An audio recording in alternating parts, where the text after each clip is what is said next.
Deserve ko naman nga to. Bilhin ko na, deserve ko naman to. Alam mo ba yung katagang deserve ko to? Ito ang pinakamabilis na paraan para ma-delay ang goals mo. Yes, deserve mo naman talaga magpahinga, deserve mo mag-enjoy, pero kung every time pagod ka, gastos agad ang sagot mo. Minsan kasi hindi na reward yung ginagawa mo eh. Minsan self-sabotage na.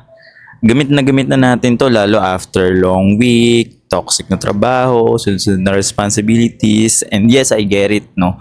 As a husband, father, business owner, minsan gusto mo na rin talaga ng konting reward. Pero ito yung na-realize ko na hindi lahat ng deserve kailangan i-swipe. Dati kasi every 15th and 30th of the month, automatic may self-reward ako. Starbucks, food tree, gadgets, minsan kahit hindi kailangan, basta may sweldo. Sinasabi ko, grabe buong buwan akong pagod, no? Deserve ko talaga to. Pero habang ginagawa ko yun, walang lumalalim na savings, hindi lumalaki, walang nabubuong emergency fund, lalong wala rin nag-grow na investments, and lalong walang naiiwang energy to actually build real wealth, no? Natrap ako dun sa cycle na reward, guilt, reset, tapos reward ulit. Pero ang tanong, deserve ko nga ba?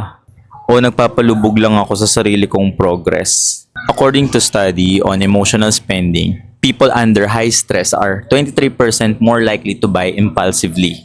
Not because they need things, but because they are trying to feel in control. Pero guess what? After the dopamine fades, the bills stay. And worse, nawawala yung trust mo sa sarili mong budget. Here's what shifted my mindset.